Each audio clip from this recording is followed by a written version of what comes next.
Selamat malam, Assalamualaikum warahmatullahi wabarakatuh. Waalaikumsalam warahmatullahi wabarakatuh. Ya, sebelumnya ini saya mau memperkenalkan diri. Ini kita bertiga dari PPG UNS Gelombang Kedua tahun 2023. Di sini saya memperkenalkan diri dulu, Kak.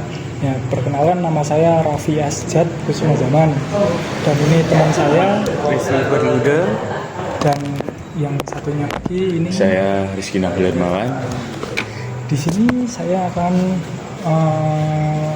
mewawancarai Kak Anang selaku pembina dari Mani Sukarjo.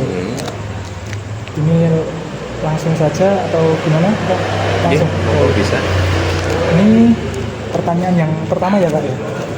Pertanyaan yang pertama, metode apa yang Kakak gunakan untuk membantu peserta memahami dan menyelesaikan setiap syarat dalam SKU dan SKK? Kembali lagi ke pengertian dulu ya Mas. Untuk SKU dan SKK itu, yang pertama SKU, kepanjangan SKU itu syarat kecakapan umum, di mana untuk syarat kecakapan umum itu dipergunakan untuk mendapatkan tanda kecakapan umum. Ketika kalau misal di penegak itu ada TKU Bantara, Pramuka Bantara, penegak Bantara, kemudian penegak laksana, dan juga ada TKU khusus untuk penegak Garuda. Jadi fungsi dari SKU itu untuk mendapatkan TKU. Sementara untuk SKK pengertiannya syarat kecakapan khusus, di mana itu dicapai setiap peserta didik, setiap pramuka itu berdasarkan keahlian masing-masing untuk mendapatkan tanda kecakapan khusus. Ada banyak, ada sekitar 100-an lebih SKK. Sudah banyak ya? Ya, mulai dari TKK wajib, ada TKK yang di luar TKK wajib. Gitu. Nah, untuk cara atau metode untuk memotivasi atau mungkin mengajari peserta didik untuk mendapatkan TKU dan TKK atau menempuh SKU dan SKK itu ada banyak Mas. Yang pertama, kalau misal di Mani Sukarjo itu dari awal peserta didik yang terutama untuk pramuka reguler, seluruh peserta didik kelas 10 itu sejak mereka selesai penerimaan tamambalan atau mungkin kita bisa sebut kemah awal tahun itu, setelah itu ada yang namanya latihan rutin pramuka hari Jumat. Pramuka rutin hari Jumat itu untuk materi-materinya diambil dari syarat kecakapan umum. Itu. Jadi ketika mereka mau menempuh SKU, mereka tidak asing lagi dengan materi-materi yang ada di SKU. Seperti itu.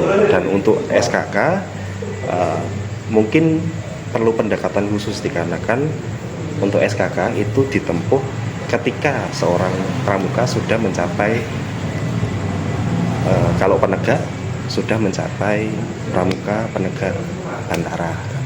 Sebelum pramuka Bantara tidak diperbolehkan untuk menempuh SKK seperti itu.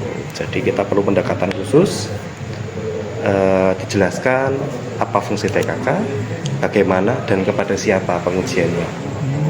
Pengujiannya TKU dan TKK itu berbeda. Kalau TKU itu khusus yang menguji pembina satuannya, ketika seorang penegak putra, berarti dia mengujinya ke pembina putra. Ketika TKU seorang penegak putri, calon penegak putri, berarti dia harus menguji ke pembina putri.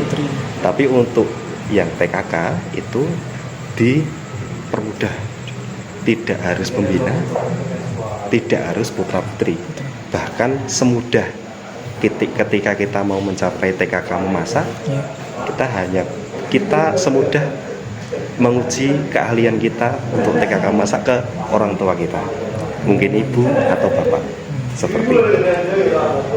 Mungkin bisa. Siap. Pertanyaan selanjutnya Mas Eka, bagaimana cara memotivasi anggota pramuka yang merasa kesulitan atau kurang semangat dalam mencapai SKU dan SKK? Ketika seorang pramuka, terutama di penegak, itu perlu semangat dalam mencapai suatu syarat kecakapan umum ataupun syarat kecakapan khusus, hal yang biasa saya lakukan adalah saya menjelaskan dulu hal yang mudah agar peserta didik, terutama calon penegak, itu merasa apa yang akan dia lalui itu bukan sesuatu yang sulit. Kita jelaskan dengan bahasa yang mudah bagaimana solusinya ketika terjadi suatu permasalahan atau konflik. Mungkin misal di sebuah gugus depan itu tidak ada pembina putra, sementara dia seorang calon penegak putra. Kita berikan solusi, mungkin bisa dari satu satuan kerjanya itu membentuk sebuah tim terdiri dari beberapa guru yang itu bisa dibuatkan surat keputusan dari pimpinan instansi itu dijadikan sebagai pembina seperti itu ya. Jadi mungkin misal guru agama atau guru sosiologi atau guru penjas itu bisa dijadikan seorang pembina dengan melalui surat keputusan dari seorang pemimpin instansi seperti itu. Dan kita berikan pendekatan kepada peserta didik calon penegak itu kayak seakan-akan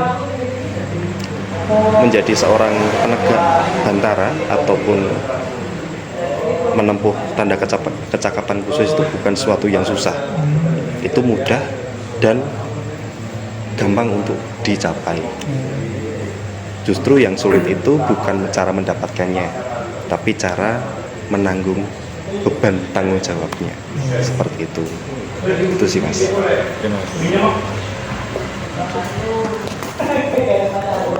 Oke Kak, untuk pertanyaan selanjutnya ini, seberapa penting pencapaian SKU dan SKK dalam pengembangan diri pramuka, dan bagaimana hal ini dapat diintegrasikan di dalam program latihan rutin? Itu Kak. Seberapa penting sebuah tanda kecakapan khusus dan tanda kecakapan umum itu, kita kembali ke syarat kecakapan umum dan syarat kecakapan khususnya Mas. Jadi di dalam syarat kecakapan umum itu ada beberapa aspek.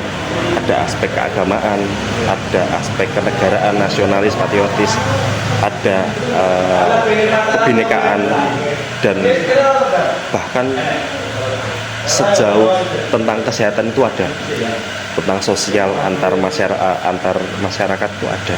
Nah, jadi